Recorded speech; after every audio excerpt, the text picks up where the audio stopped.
of 1st District, Ilocos Norte 1st District Representative Ferdinand Alexander Marcos.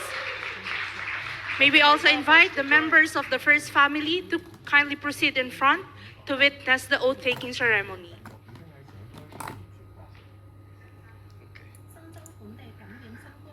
May kiss pa sa First Lady.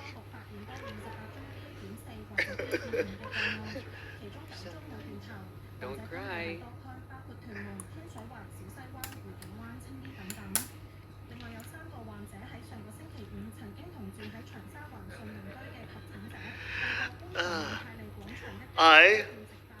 I, Ferdinand Alexander Araneta Marcos, Having been elected to the position of representative of the 1st District of the province of Ilocos Norte, do hereby solemnly swear that I will well and faithfully discharge to the best of my ability the duties of my present position and of all others I may hereafter hold under the Republic of the Philippines. That I will support and defend the Constitution of the Philippines. That I will bear true faith and allegiance to the same. That I will obey the laws, legal orders, and decrees promulgated by the duly constituted authorities of the Republic of the Philippines. And that I impose this obligation upon myself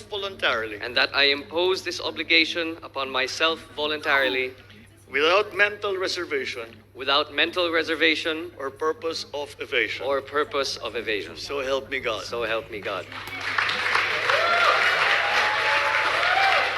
Thank you very much, Mr. President, and congratulations to the newly elected 1st District Representative of Ilocos Norte. We now proceed to the photo-taking opportunity.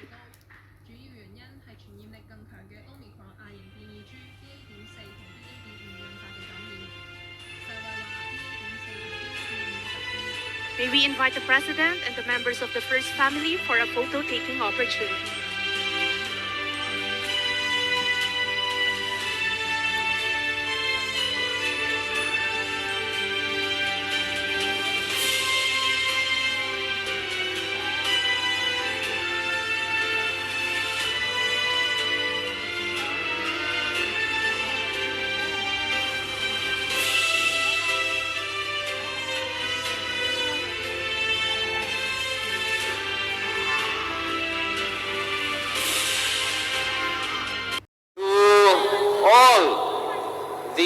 Distinguished officials here today, namely Senator Amy Marcos, Governor Matthew Marcos Manotoc, my seatmate, Congressman Angelo Marcos Barba, Vice Governor Cecilia Araneta Marcos, to the Sangguniang Panlalawigan of the 1st and 2nd District, City and Municipal Mayors, na imbag nga malentayo amin na po.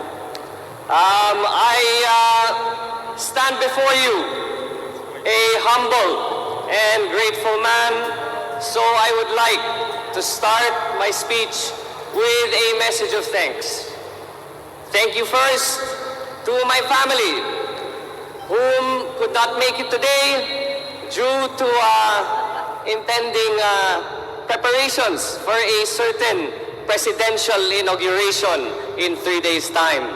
But I would like to thank them for their unwavering support, unwavering guidance, and constant push that they gave me throughout the campaign.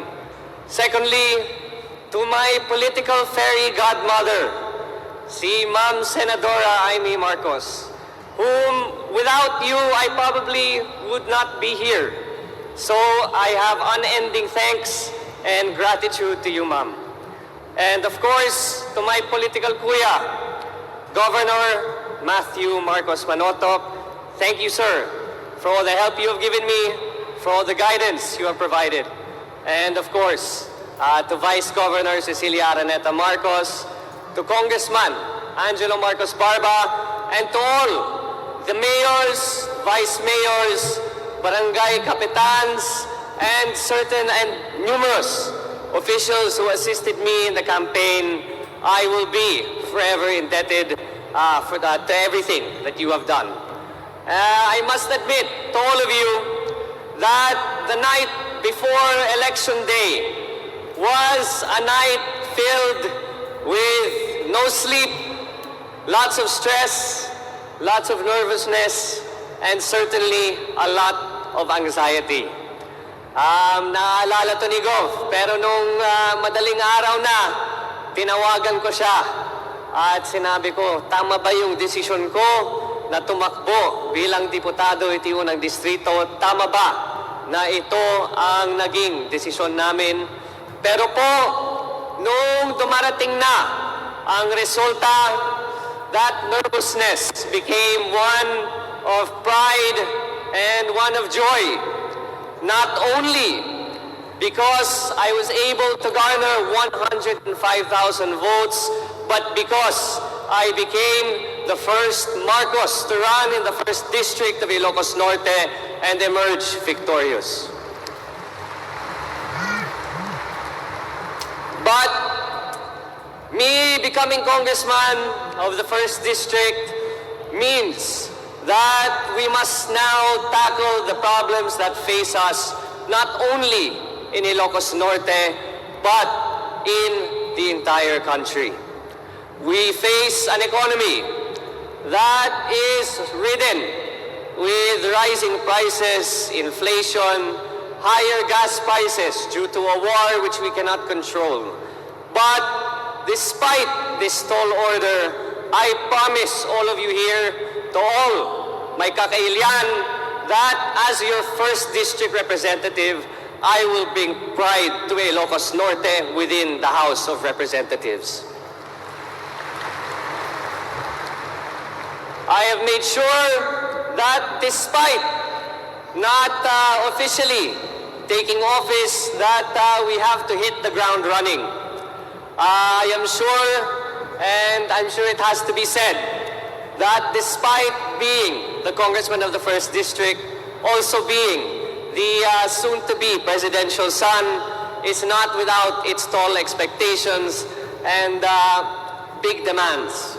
So I have met with the necessary agencies to make sure that once I assume office, that we will hit the ground running and that we have numerous projects in place. I have made sure with whatever budget is left for this year that we have programs that we can implement, namely the installation of certain infrastructure projects such as solar lights in the bypass road of Lawag City and in the most dimly lit areas of the 1st District of Ilocos Norte. Secondly, to bring back the employment that we have lost due to the pandemic, I have reinitiated, after speaking with the Department of Labor and Employment, the government internship program, which has unfortunately taken a backstage in recent time, and that is to not only provide the short-term remedies that TUPAD would provide, but give a 6-month internship program to 18 to 30-year-old applicants to work in any agency of government in Ilocos Norte paid for by the district office. These are part of many of the plans and programs that we all have in order to address these issues.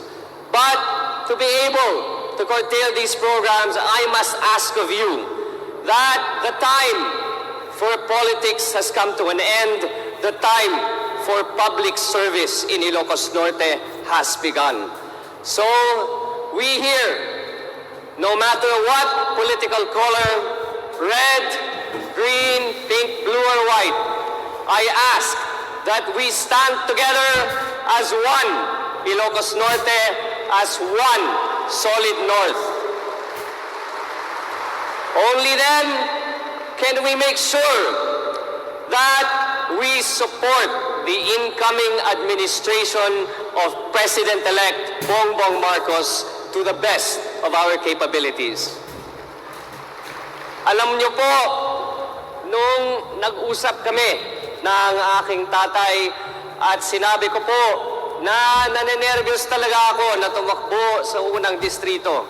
Sinabi niya po sa akin, alam niyo Sandro, nung nakaraan po at pumunta kami sa Hawaii, nung lahat po ng tao ay hindi na lumalapit sa akin, ang mga tao lang na tumulong sa amin ay ang mga Ilocano.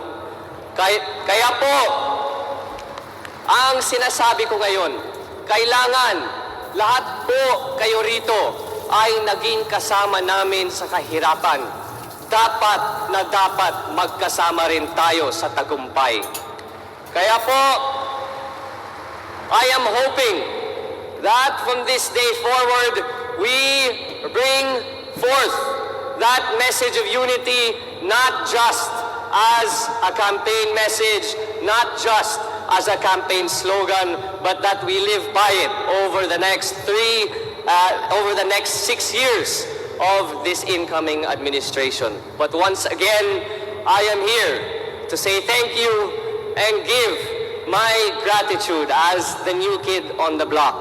And it makes me so happy to say that I am here, Congressman-elect Ferdinand Alexander Marcos, not just ready to serve, but now at your service, Apo. Diyos unay, tiag nina, agbiag, Ilocos Norte, Apo.